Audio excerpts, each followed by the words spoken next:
Why is this thing not? Last one was no good. This is for the vehicle. That's for the antenna.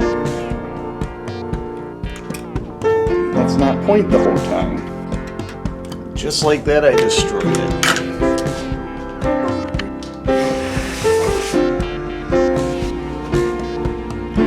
Ratchet! What you doing?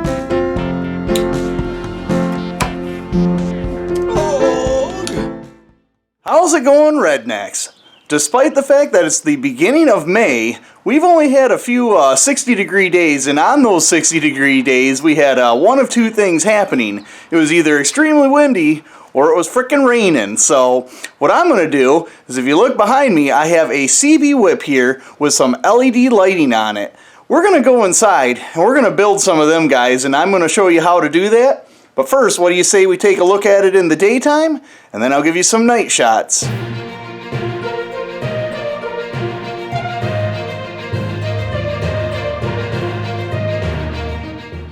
Well, what'd you think? Looks pretty good, and as much as it pains me to have to work on this inside, at least it'll be automotive related. So how about we go over what's going to be needed to make these? So first things first is you need new or used CB antenna whips, and I ended up going with 2 4-footers.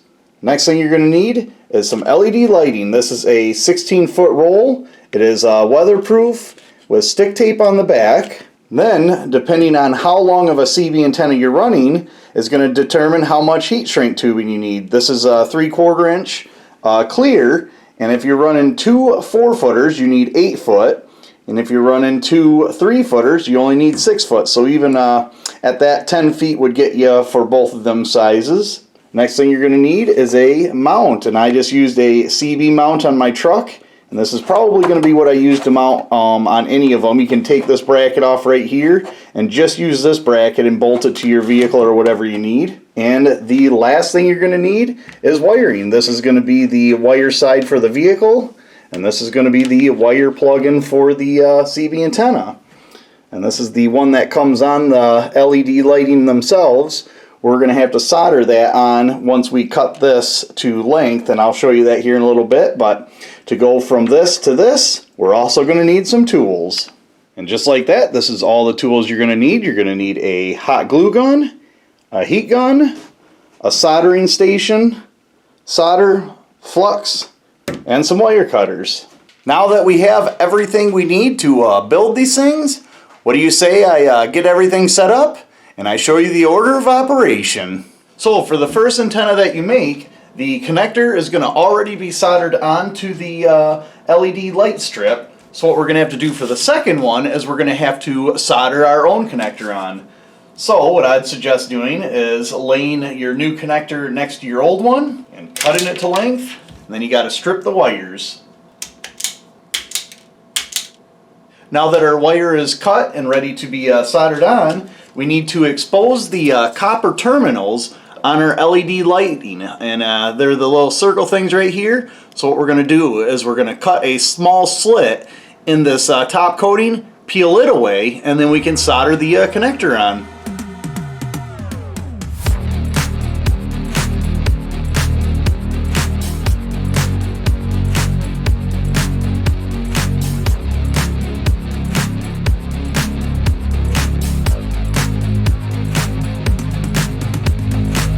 Now the next thing I'm going to do is I'm going to take a 1/4 inch piece of black heat shrink tubing, and I got this little kit right here. It's a 1/4 inch, got it out of this slot right here.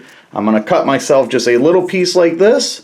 I'm going to slide it over top of my LED lighting. That way when I solder my connector to the LED light strip, I can slide this over, heat shrink it down, and I think it just looks a little bit more professional. Next, what I would do is take one of your car ends, or the side that's going to go on your battery. Take a battery with some cables, hook it up, plug it in, and make sure your lights work. Now comes the fun part. With your hot glue gun all warmed up, what you're going to do is you're going to take your LED light strip, you're going to peel the backing off the tape. You're going to find a spot that's kind of low to the bottom. You don't want to start right at the bottom. I would start a few inches up so you have something to glue this into. So I'm going to start a little further back, right about there, and then you're going to want to start rotating the antenna while holding the wire flat to it. And you're going to try and keep this as uniform as possible all the way around. And once you get a little ways, you're going to want to stop. So I got about that far. I think that's a good point right now. And now what I'm going to try and do is I'm going to take this end and secure it down, because as you see when I'm rotating this around, this is going to want to keep peeling back. So you're going to take your hot glue gun, throw a little dabble-dooey right there, and get this end down. So as you can see with this one, what I did is it comes out at an angle like this, and then I directed it straight down. So when I put the heat shrink tubing on, it's coming straight out. So what I want to do with this one is the same thing. I want to kind of bend this in a direction that it'll come out on an angle and then shoot straight down the antenna. So let's take some glue, put some down, take our wire, and bend it around. So it's looking something like that. There you go. With this end all put down and secure, now we can continue rolling our LED light onto our whip.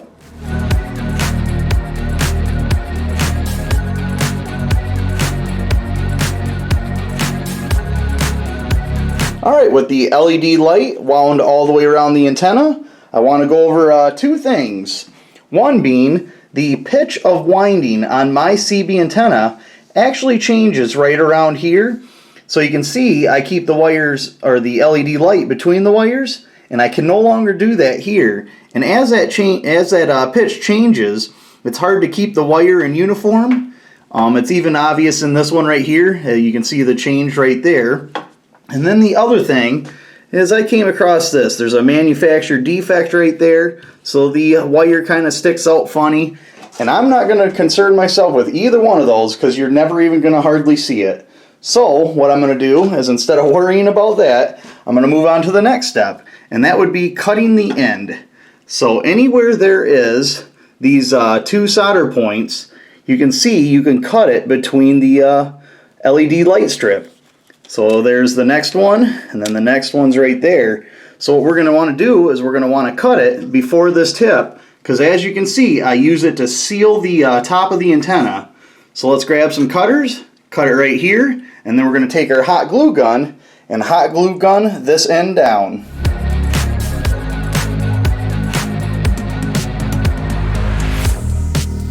Next, you're going to want to take your heat shrink tube, and you're going to want to cut it to length. So you want to start right around here. You don't want to go all the way to the end.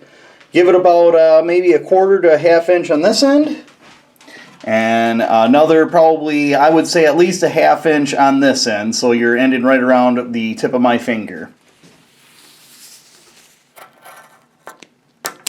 Alright, with our tubing cut, this is where the video gets a little weird, because this is kind of a rubbery material, and the outside of the LED lighting is a rubbery material. So they do not slide very well against each other. They want to grab. Now, I'm definitely not the first YouTuber that tried making one of these and had to install this stuff. But unfortunately, they don't really go over how to install it. And my way is going to be a little bit weird. Some would even say that it's slightly inappropriate. Now, I don't want to see no funny comments down below. Let's all try to be adults about this. Now, like I said, I've seen a few videos of people making these, and they've never really gone over how to install this.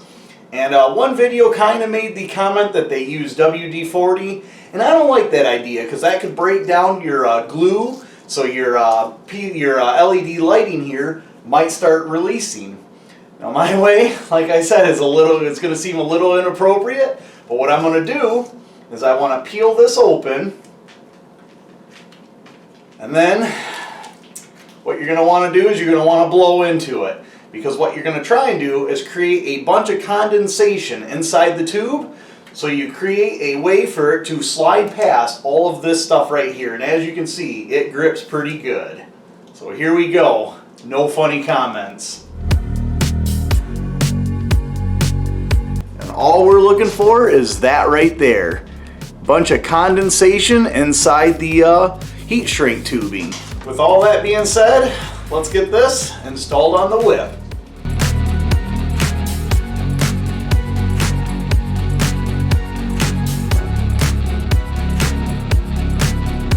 Now to get the condensation out of the tube, what I'm going to do is I cut a piece of the heat shrink tubing. I am going to slide it on here, and then I'm going to take my heat gun, aim it down inside of there, because in case of this stuff shrinks, I don't want this stuff to shrink, so that's why I create a buffer zone.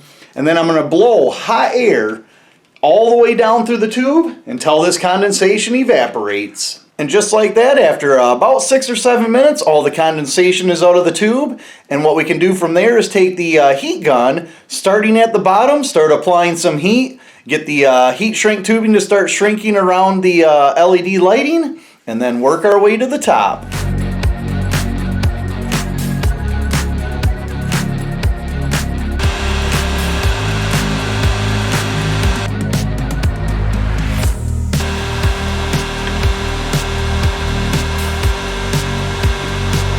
Then the last thing you're going to want to do is take some hot glue, put it inside the cap, put a little bit on the end of your antenna here, and then slide the cap on, and that should seal everything right off. And just like that, you have a custom LED whip antenna. Now as far as material goes, the LED lighting, or the LED light bulbs, were $11, so pretty much $5.50 a piece. The heat shrink tubing was $14 or $7 a piece, and that's for 10 feet of clear. The plug-ins that go on the end, a pack of 10 of those are $10, so pretty much $5 for a pair of 2.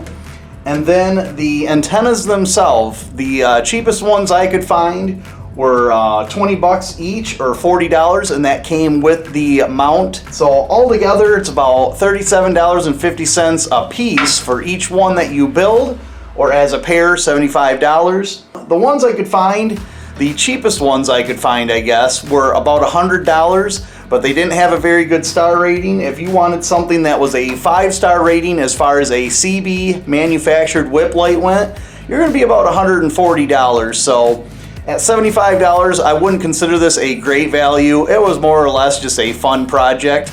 And who's to say that these won't last longer than the industrial ones you buy for $140? I don't know. I'm not all that interested, unfortunately. I don't care to spend that kind of money to prove that these ones are better or possibly worse. I more or less just wanted to do it. So I got these things built. I'm going to enjoy them, and hopefully you guys enjoyed this video. Like, comment, share, subscribe, and get back to work.